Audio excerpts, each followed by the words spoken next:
Hello, everyone, and welcome to Divide and Conquer. We're named as such because of our intent. What is our intent? Well, we are a group of sport and performance psychology consultants and contractors under the Army Resilience Directorate, which you can find them on Facebook and Twitter at Army Resilience, and we are located at Fort Polk, Louisiana. In each episode, we pose a question or issue related to resilience and or performance enhancement that we as a group will conquer through our individual responses, but you'll find out pretty quickly that our perspectives and stances can often be divided. So we hope you enjoy our take on today's question, which is being a high performer all about being in the right place at the right time? So before we dive deep into this question, which I'm assuming we will, let me introduce everybody who's on this episode today. So, directly in front of me, I have Coach Jess. Yes, that's correct. I still go by Coach Jess. I wanted to make sure that was the case. Yes, I'm going to start putting it on my business cards, maybe make a name, like plate, plaque. So, good Christmas gift if anybody picks out my name and the Secret Santa. A mug with Coach Jess. A mug on with it. Coach Jess. And like a whistle right underneath Coach Jess. That sounds... and an actual whistle, too. I think, and a clipboard. Ooh, yeah. Yeah. A clipboard. Thank you. Thank you. And to Jess's immediate right, we have Marius. I'm slightly concerned about your image of coaching, that we're still going with clipboards and a whistle. Our coach is not. Oh, yeah, I'm Diego, by the way.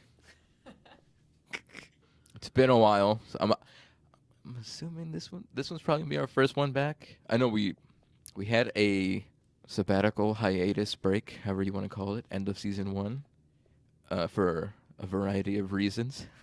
One being Hurricane Laura, the other one being me getting tonsillitis. So, Poor timing on your part. yeah, I know it's all my fault. I mean, it kind of is. Or better timing, because we are already taking a break for Hurricane Laura. That is a good point. Regardless, what have you all been doing during this break? Staying out of Laura's path was one. Mm-hmm. Cleaning out my refrigerator post Laura because we lost power for, what was it, 2 weeks? Somewhere around there. Around 2 weeks. So you can imagine leaving your apartment with food in. This was my first mistake, leaving food in the refrigerator.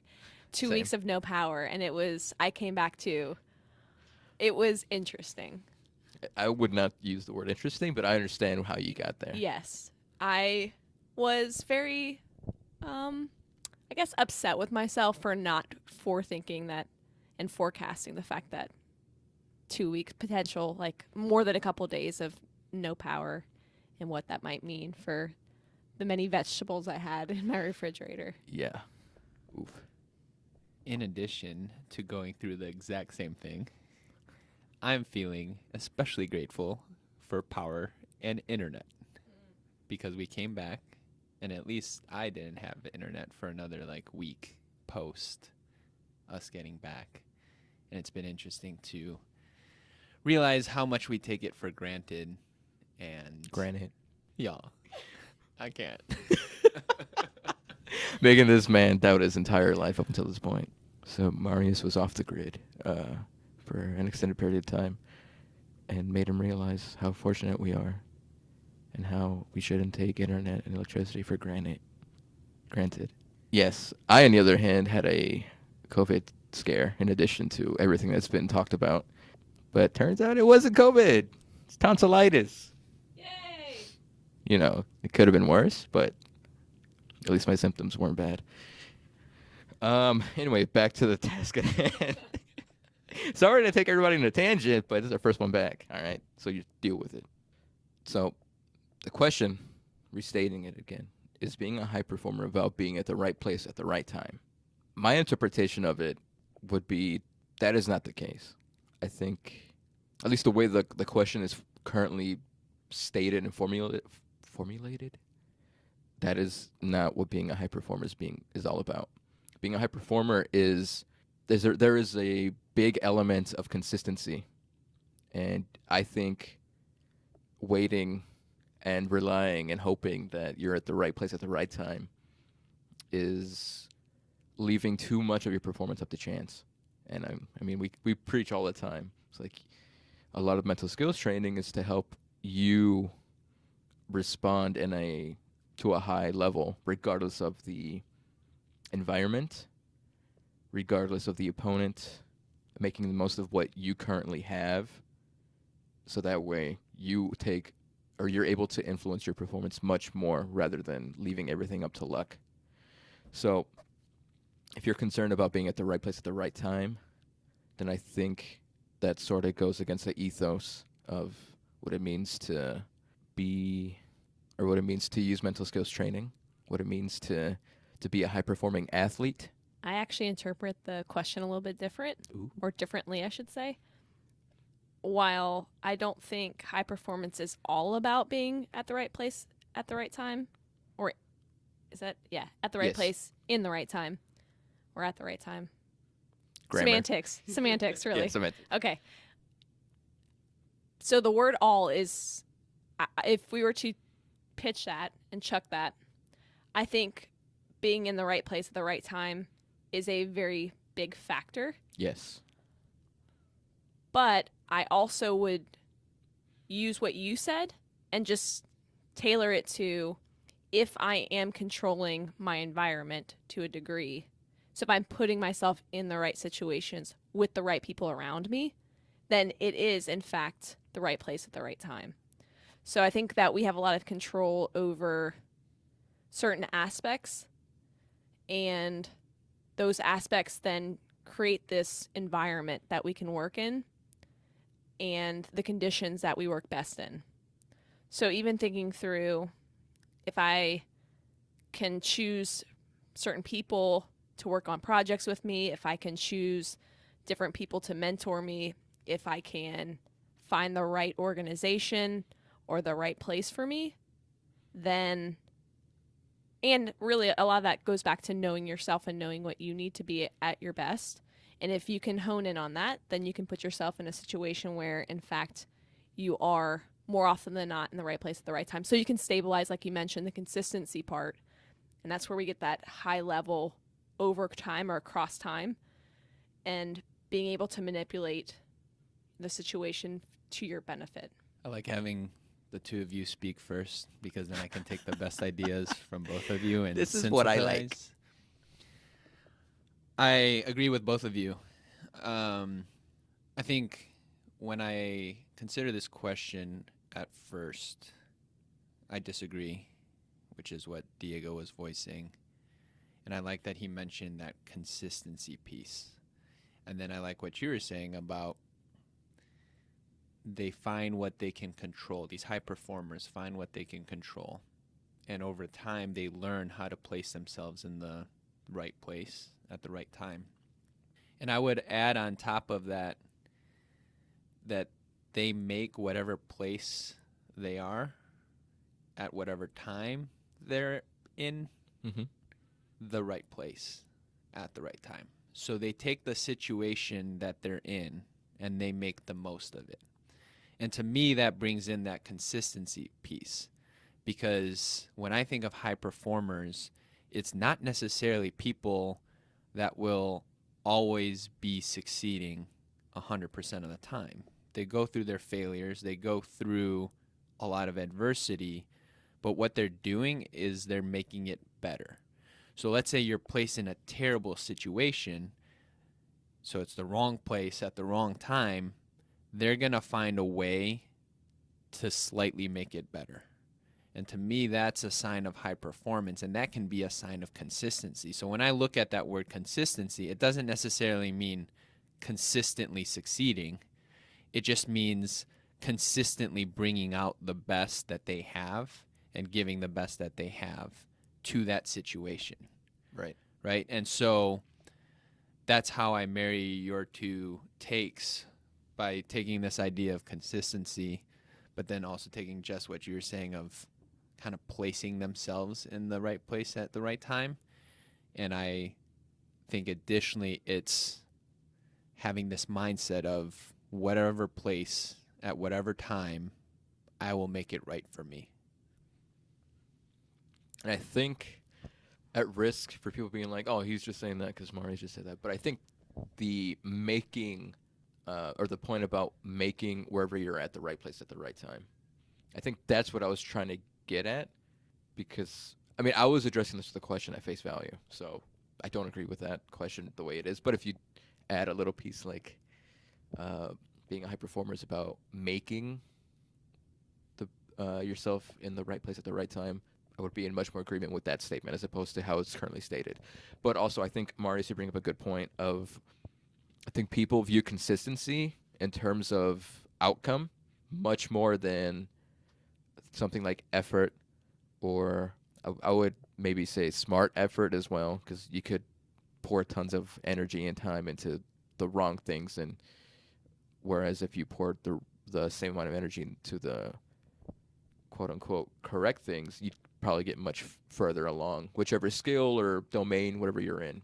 So I think clearing up the definitions between viewing consistency as more process-oriented, effort-oriented, as opposed to outcome, I think is important. I think the like ESPN and all those types of sports broadcasting probably do a disservice. I would assume, of course, assuming is not necessarily the best idea, but I would assume that's what they tend to mean whenever they talk about consistency, unless they specifically say consistent results, in which case that's clearly talking about the outcome. But consistency, there should be a clear marking of what individuals mean when they mean by consistency, because I think those two things are easy to conflate or get mixed up with each other when more often than not there needs to be a clear distinction between the two. And I'm gonna get off my soapbox now. So I have an army related question Ooh. that as I was listening to everyone discuss, and by everyone, you too. But listening to you all discuss, do you think that the Army as an organization or Army leaders are more responsible for putting their soldiers in the right place at the right time? So they have various metrics. They have promotion boards. They have schools. They have different ways of potentially measuring what people are capable of and maybe when they would peak and when they wouldn't peak, or where they potentially would thrive, potentially not? Or do you think it's up to the soldiers themselves to take ownership and find ways to put themselves in positions and places that are going to help them succeed? So, like, A, what do you think that the Army is currently doing? Okay. A or B? And then secondarily, what would be best and, like, how would you go about maybe guiding either a leader or the Army as a whole or soldiers to follow whatever it is that you think is maybe most beneficial? So That was a lot, sorry. no, that's fine. So we're coming up on a year of me being here, so I have some experience to speak from. So to answer the first part of the question, it seems to be a mixed bag from what I understand. I think there's a big effort to preach. Like, if you're a leader, you should allow your soldiers to either find themselves in positions where they can, they might have a little bit more responsibility than they're used to see how they respond, how they're able to grow from that experience, as opposed to just delegating tasks that are well within the means of any soldier just because they can get it done, as opposed to seeing how can they grow. I think there's a distinction there. And from my experience with soldiers coming through courses, coming through one-off sessions, it seems to me that many of the leaders that have come through have made or are currently making an effort to put their soldiers in a position to where they're able to be uncomfortable with the amount of responsibility that they currently have, but also that opportunity allows the junior soldier to grow in a way that is meaningful and impactful for the rest of their careers. And I think that is a great way to go about it. It seems like it's feasible since it's more than just one leader telling me that they've done this or that they're actively doing it or trying to implement that way of instilling responsibility and leadership within junior soldiers. So I would imagine the reason or the idea of how they got to that point, meaning the leaders, how the leaders got to that point, is that they had experienced something similar in the past. And to get to where you are in terms of a leadership position, it means you are above average. At least that's the assumption we're operating under. So if these types of experiences lead to growth and development to the point to where you're above average in an institution as large as not only the military but the U.S. Army, and you're able to be promoted, perhaps either on track or ahead of schedule, however you want to phrase that. It seems to me there has to be some element of being uncomfortable, but in that discomfort lies opportunities to grow and develop certain skills that you would not be able to develop otherwise. So I think that would be one ideal way of going about answering your question. In a perfect world, that would be cool. However, as with any organization, nothing's perfect. No one's perfect. Wow, that was a bad stutter. But I think people are operating within their own scope, within their own means, in terms of what they can do to help the next quote-unquote generation grow in a way that's positive for everyone involved. I'll speak to the second part of your question of how it should be done. I think that you ideally want both leadership and individual soldiers to have the same sort of mindset, right? So when I think of that, or what I mean by that is that from the leadership side, you'd ideally want them to take soldiers and place them in the right place at the right time for a certain amount of time so that they could learn new skills, they can develop their own leadership, they can develop confidence, and then scaffold that. So eventually put them in a little bit more difficult position, just slightly more difficult so they can learn, and then slowly put them in more novel situations, right? So you're helping them develop, and that's a lot of responsibility on the leader of figuring out what those situations are based off of individual differences, and takes work. And ideally, you'd want the leadership to be doing that. But at the same time, you need the individual soldier to have this mindset that no matter what situation I'm in, even if it's the wrong place at the wrong time, I'm going to make the most of it. And when you have those two mindsets going on at the same time, I think that's when you'll get the best results. You'll have the leader trying their best to put them in situations that help them learn over time, but at the same time, you have the individual bring this mindset of, I'm going to make the most of this situation, because leaders are not perfect, individual soldiers are not perfect, no one's perfect, and there's going to be times where it is not the exactly right place and not the exactly right time. And from the individual soldier perspective, it reminded me of a quote that Viktor Frankl said. Ooh, I love Viktor Frankl. Yes. Frankl, whatever. And the quote is, what man actually needs is not a tensionless state, but rather the striving and struggling for some goal worthy of him. And so that made me think of this question of, if we're always at the right place at the right time, can we truly be a high performer? And to me, it's you need to be challenged every so often. You need to have these goals. And to tie that back to the example that you asked, Jess, is the fact that as a leader, you're going to start out with maybe the right place, right time, and eventually start adding more challenge, so that there's some growth. And that's how I interpret this quote into an applicable piece. And then from the soldier's perspective, if you're thinking of that quote, it's embracing the situation that you're in and reminding that if it is a challenging situation, this is actually a goal worthy of you that's going to help you bring out the best. Wow, what a great question by Coach Jess. That's what I'm here for.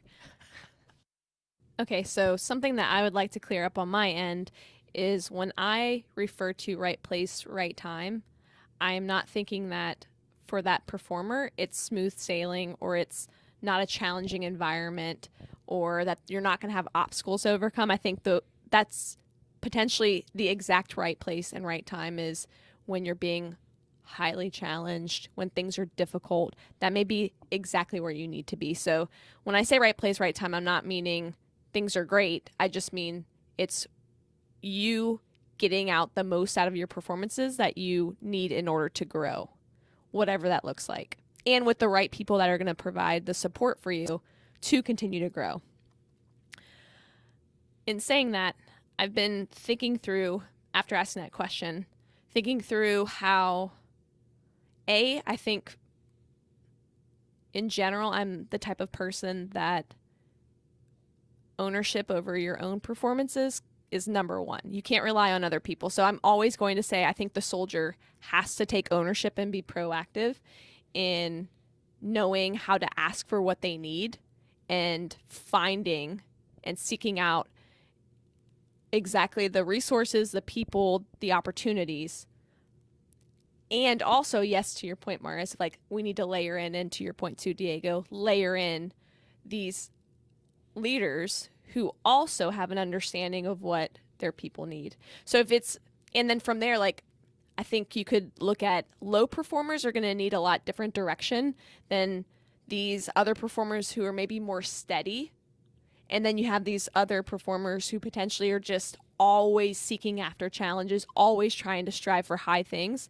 So how do I treat each one of those differently? And how do I find the right place for each one of those is going to look different.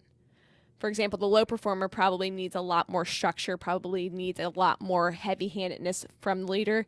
The one that's like very steady, just constantly showing up, they're reliable, they don't necessarily go above and beyond, but they're just they're there. They're your rocks. And for them, maybe it's just like hands off. They've got it covered. And then every once in a while challenging them in like particular ways, especially if you know the long-term goals that they have. And then those that are like superstars are just after it all the time. Again, probably pretty hands off. Just being really mindful of asking them, what are you after? So I can just ensure that I'm holding you accountable to that. And so I think it's a nice blend. First and foremost, you got to take ownership over your own life and your own things. Secondarily, having those leaders come in and help just cultivate and that accountability again piece of ensuring that whatever it is that you need, I can also be your backup plan. I'm the one that just ensures whatever it is that you want to solidify in your life. So hard to not say I completely agree with you. Even the one thing I would say is that, and it's not even like a counterpoint, but it's like I think there are going to be many times where the soldier who's looking to put themselves in positions to grow and develop might not know exactly what they need. And I think it would be fair to say that's where the leaders would come in. And I think, yeah, 100%. And I think that's where maybe for some individual soldiers, that's all the leaders need to do, is to just guide them towards the right types of situations, types of maybe resources that allows the continued growth in a positive, productive way.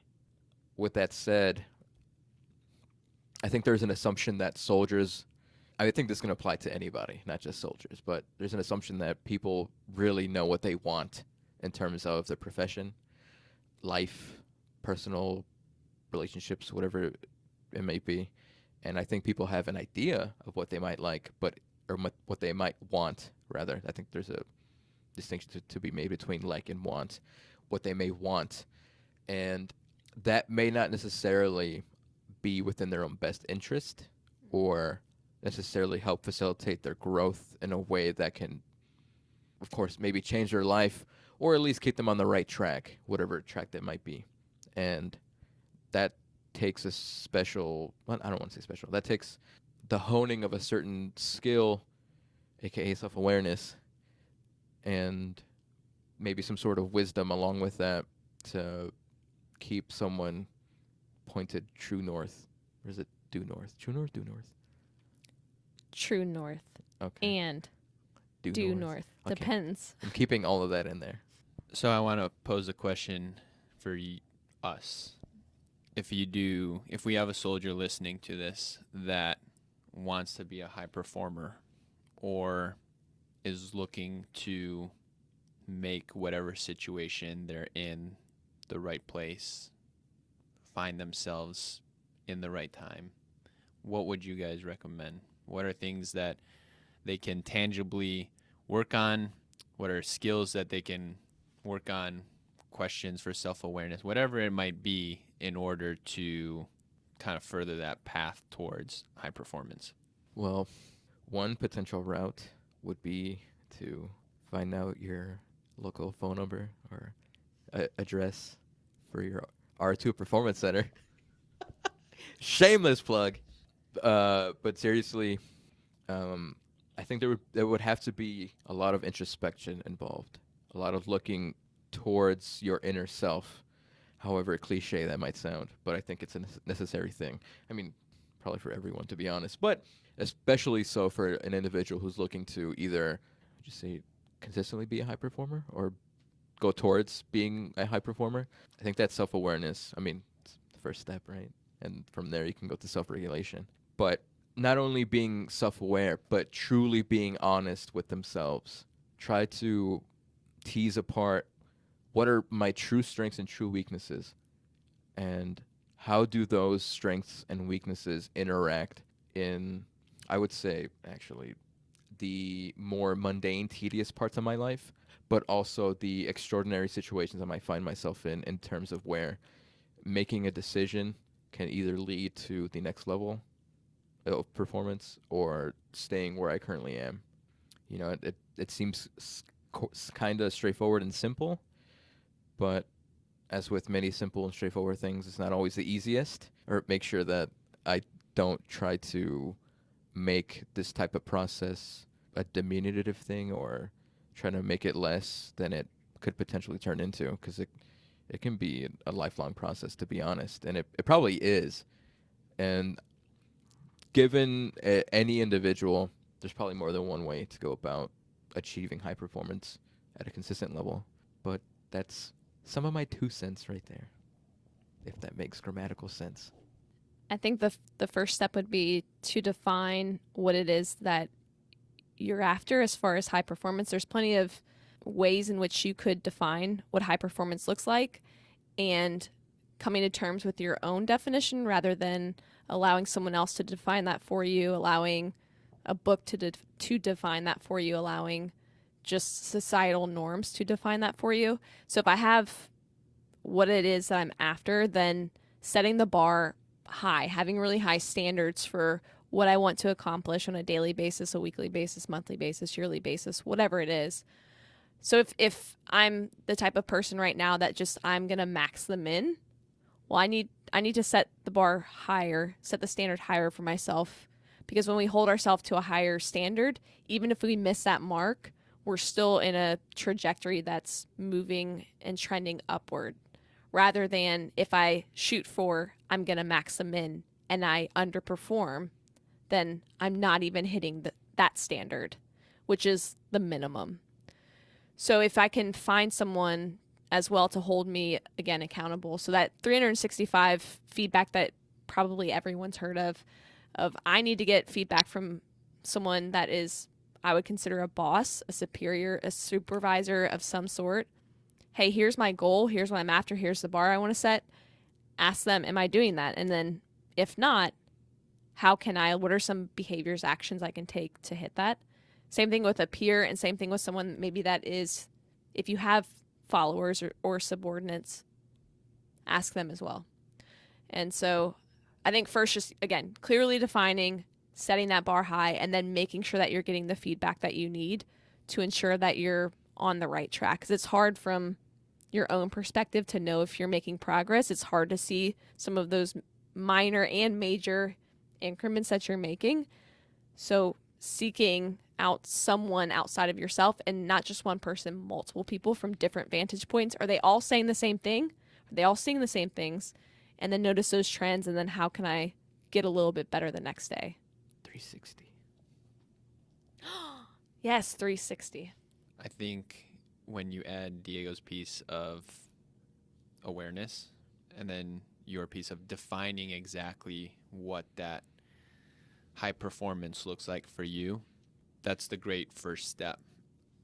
I would add to the feedback piece, and I think just knowing you and how you think about it, it's implied, but I would like to make it very clear.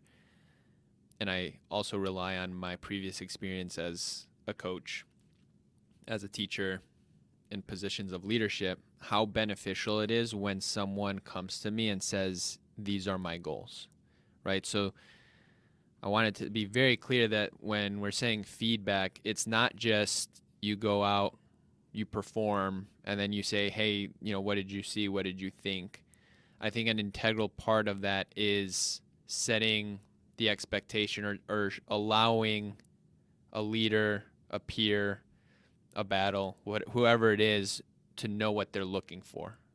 And then they can give you better feedback. They can tell you the trends that they're seeing a little bit better. So I think that's a very important piece of once you've done the self-awareness or started that process, once you've defined what high performance looks like to you, you can share that.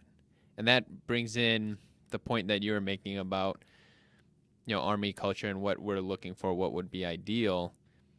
You can almost lead upstream in that way of having a conversation with people above you saying, this is what I'm trying to accomplish. This is what I'm trying to do. I want help with this. And then they know what they're looking for, right? And they can give you better, more specific feedback. And that's only going to help that process. It's only going to make that process a little bit faster. Wow, what a series of great questions. What a doozy. If anyone listening has any particular thoughts, wisdom, universal truths in which they want to share with us and the rest of the audience, please feel free to either comment on either Facebook or YouTube. Also, if you have any questions to post to us that we could potentially discuss in a future episode, please feel free to leave any suggestions in the comment section. And also, please give us your thoughts on how our voices are currently panned for this episode. So I should be on the left left channel, and Jess and Marius should be on the right channel. And the reason for doing that is because of our technological limitations as of right now. So if you would like us to continue this way, or if you preferred just all of us down the middle, both channels, then please let your voice be known. Otherwise, we're going to do what we think is interesting. I think this is very interesting. I like weird textures in my music as well. And I think this is kind of fun to play around with. But that's just me. So with that, I hope you all have a good grand time. And we'll see you next week. Or next time.